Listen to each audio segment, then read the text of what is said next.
이번 집중호우로 당진 시내 곳곳이 침수 피해를 입은 가운데 예방 대책으로 배수 펌프장 설치가 추진되고 있습니다. 하지만 가동 시점이 늦어 당장의 대책이 필요하다는 목소리가 나오고 있습니다.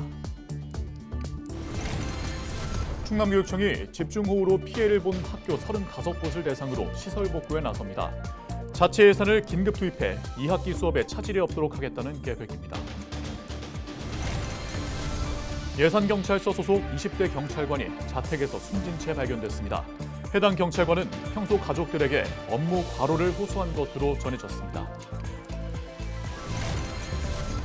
김태흠 충남지사가 윤석열 대통령에게 공공기관 이전 시 우선 선택권을 부여해달라고 다시 한번 요청했습니다.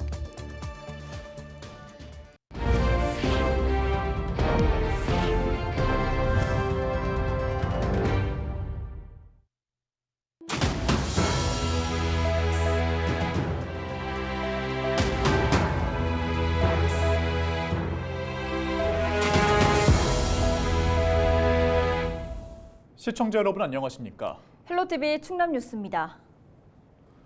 이번 집중호우로 당진은 시장과 학교를 포함해 시내 곳곳이 물에 잠기는 피해를 입었습니다. 당진시는 대책으로 현재 한 곳에 불과한 배수 펌프장을 하나 더 설치한다는 계획인데요. 새 펌프장 가동까지는 3년 반이나 기다려야 하는 상황입니다. 한보모 기자입니다. 지난 18일 당진 전통시장. 성인 무릎 높이까지 물이 찼습니다. 바닥에 물이 고이고 10분 만에 일어난 일입니다. 주변보다 지대가 낮아 이곳에 피해가 집중됐습니다. 하천으로 나 있는 통로입니다. 전통시장 일대에 빗물이 차면 이곳으로 빠져나오는데요. 하천 수위가 이 통로 높이까지만 돼도 빗물이 제대로 배출되지 못하게 됩니다. 국지성 집중호우에 취약할 수밖에 없는 겁니다. 당진시가 내놓은 대책은 배수 펌프장 설치. 시간당 100mm 이상의 빗물을 처리할 수 있는 규모입니다.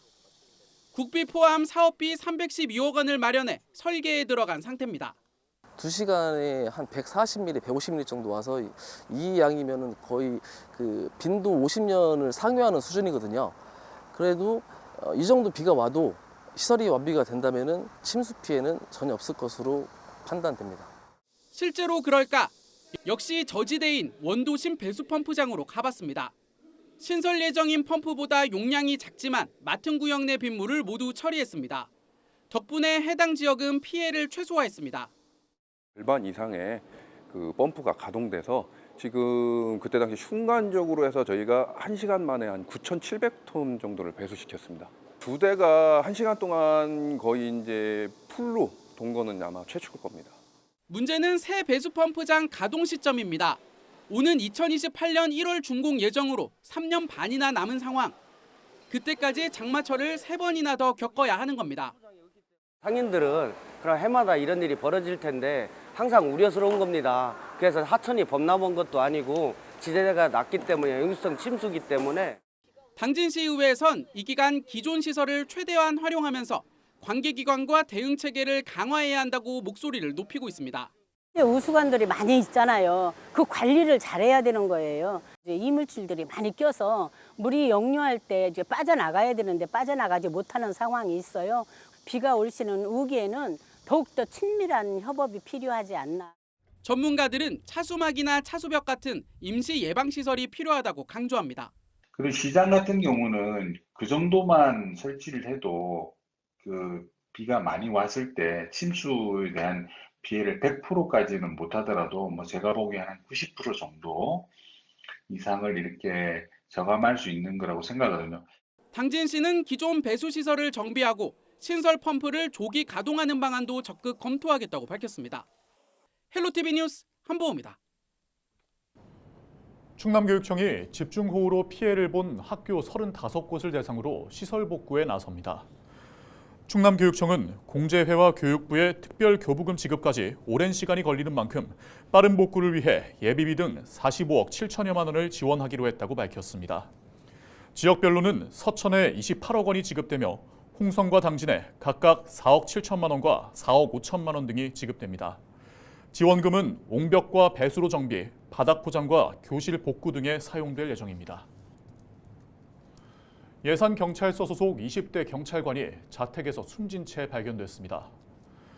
지난 22일 오전 10시 50분쯤 예산경찰서 경비안보계 소속 A경사가 자택에 숨져 있는 것을 동료 경찰관이 발견해 119에 신고했습니다. 동료 경찰은 A경사가 출근하지 않자 자택으로 찾아가 숨진 것을 확인한 것으로 알려졌습니다. 경찰은 A경사가 극단적인 선택을 한 것으로 보고 있습니다. 평소 A경사는 가족들에게 업무 과로를 호소한 것으로도 전해졌습니다. 김태흠 충남지사가 윤석열 대통령에게 충남에 대한 수도권 공공기관 우선 선택권을 다시 한번 요청했습니다. 김 지사는 25일 충남도청에서 열린 중앙지방협력회의에서 2차 수도권 공공기관 이전과 관련해 충남에 우선권을 부여하고 공공기관 이전 계획을 조속히 이행해 줄 것을 요청했습니다. 이날 회의에는 윤석열 대통령과 이주호 사회부총리를 비롯해 지방 관련 부처 장차관 등이 참석했습니다.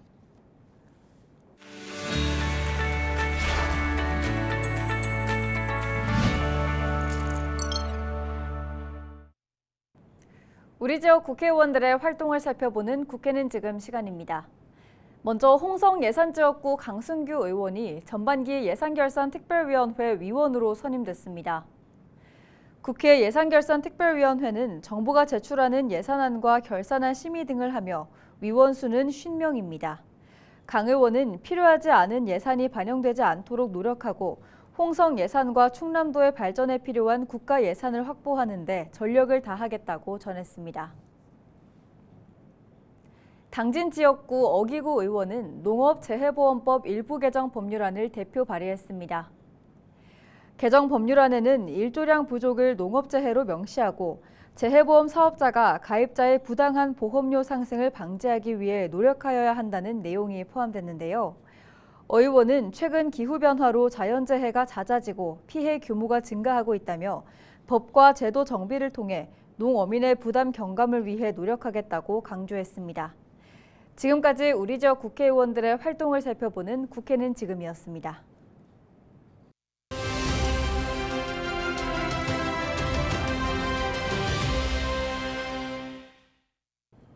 충남 사회적 경제지원센터가 하반기 예비 사회적 기업 지정을 준비하는 기업을 위해 다음 달 권역별 교육을 진행합니다.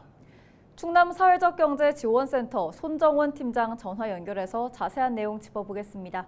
팀장님 안녕하세요. 먼저 이번 교육이 어떻게 진행되는지부터 소개 부탁드립니다. 충남 사회적 경제지원센터는 하반기 예비 사회적 기업 지정을 준비하는 기업들을 위해 충남 예비사회적 기업 진입 성공 100% 교육을 8월 초에 권역별로 실시합니다. 지역별로 아산시는 8월 5일, 홍성군 8월 7일, 논산시 8월 9일에 진행하는데요. 이번 교육은 기업들의 서류 작성 역량을 강화해 예비사회적 기업 진입을 돕고 충남 지역의 사회적 경제 생태계를 강화하기 위한 취지로 마련되었습니다. 네, 이번 교육을 통해서 기업들은 어떤 도움을 받을 수 있을까요? 네, 주요 내용으로는 예비사회적 기업 자격 요건 및 서류 안내, 사업계획서 작성법, 통합정보 시스템 이용 방법 등을 다루는데요. 예비사회적 기업 지정 심사에 필요한 서류 작성에 대한 전반적인 교육을 제공합니다. 이를 통해 기업들이 서류 준비 미비로 인한 탈락을 방지하고 예비사회적 기업으로 성공적으로 진입할 수 있도록 지원할 예정입니다. 교육 프로그램에 관심 있는 기업들은 충남 사회적 경제지원센터로 문의해 주시면 됩니다. 네, 그럼 교육을 통해 어떤 효과를 기대할 수 있을까요?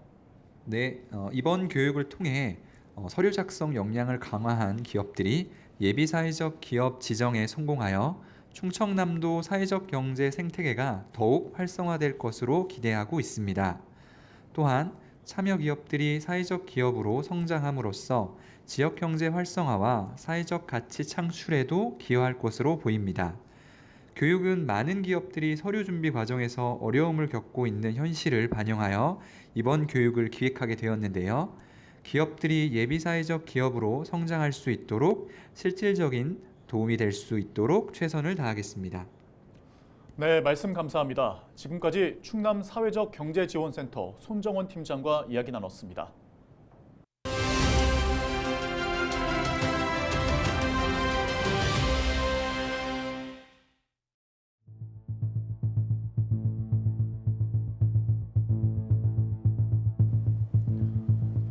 지난 22일 새벽 휴가 나온 군인 2명이 광주광역시의 신호등이 없는 교차로에서 전동 킥보드를 타고 가다가 통근버스와 충돌해 한 명이 숨지고 한 명은 중태에 빠졌습니다. 지난달 8일 경기도 고양시 일산 호수공원 자전거 도로에서는 여고생 2명이 전동 킥보드를 타고 가다가 산책 중이던 60대 여성을 들이받아 숨지게 했습니다. 이처럼 최근 전동 킥보드 이용자가 증가하면서 사고 역시 잇따르고 있는데요. 지난 3년간 5천여 건의 사고가 발생해 55명이 목숨을 잃고 5,500여 명이 다쳤습니다. 전동 킥보드 사고가 빈발하는 원인은 무엇일까요? 과속으로 달리고 헬멧을 쓰지 않고 타거나 인도나 자전거 도로를 휘젓고 달리는 경우가 허다하기 때문입니다. 전동 킥보드는 엄연히 도로교통법상 원동기 장치 자전거에 속하기 때문에 해당 면허가 있어야 하며 교통법규를 지켜야 합니다. 또한 13살 미만은 절대 운전을 할 수 없습니다. 주행 속도는 최고 시속 25km로 제한해야 하며 보행자 전용 도로와 자전거 전용 도로에서는 절대 달려서는 안 됩니다. 다시 말해 차도를 이용해야 하는 건데요. 횡단보도에서는 내려서 끌고 가야 하며 2인 탑승 역시 불법입니다. 헬멧 착용과 교통신호 지키기도 필수입니다. 운전 중 휴대폰과 이어폰 사용도 금지되어 있는데요. 당연하지만 음주운전은 금물입니다. 타고 난 후에 거리에 아무렇게나 주차하는 것도 피해를 줄 수 있습니다. 주차 에티켓을 지키는 것도 사고를 막는 방법 중 하나인데요. 편리하지만 순식간에 흉기로 돌변할 수 있는 전동 킥보드. 안전한 운행만이 사고를 막을 수 있는 유일한 길입니다. 헬로티비 브리핑이었습니다.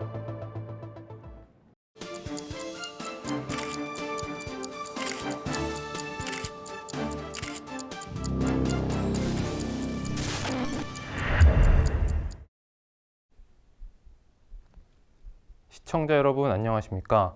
여러분의 교통안전을 책임지고 있는 충남경찰청 이혜인 경사입니다. 사고 현장이 담긴 블랙박스 영상을 통해 교통안전 수칙을 점검해보는 시간.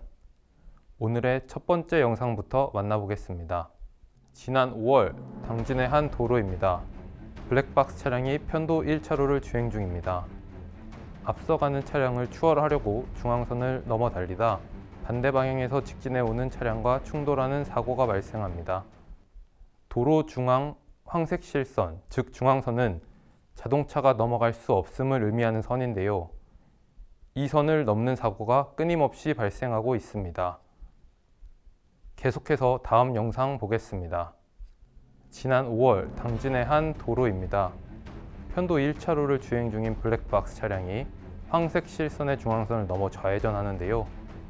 그 순간 반대 방향 차량과 정면 충돌하는 사고가 발생합니다. 좌회전이나 유턴을 하기 위해 중앙선을 넘어 반대 차로로 들어간 경우 중앙선 침범에 대한 책임을 져야 합니다. 또 다른 중앙선 침범 사고 이어서 보겠습니다. 지난 6월 예산의 한 도로에서 일어난 사고입니다.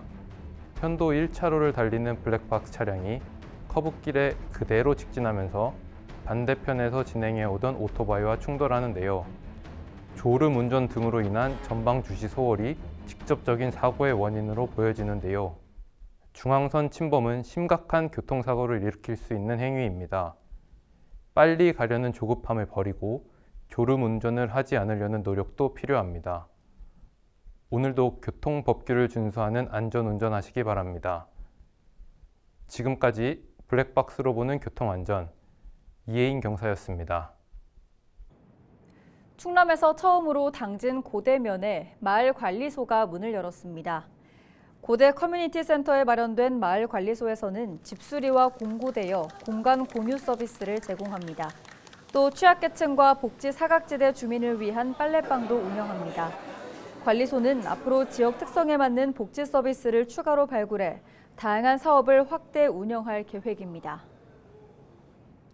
이상으로 뉴스를 마칩니다. 함께해 주신 여러분 고맙습니다.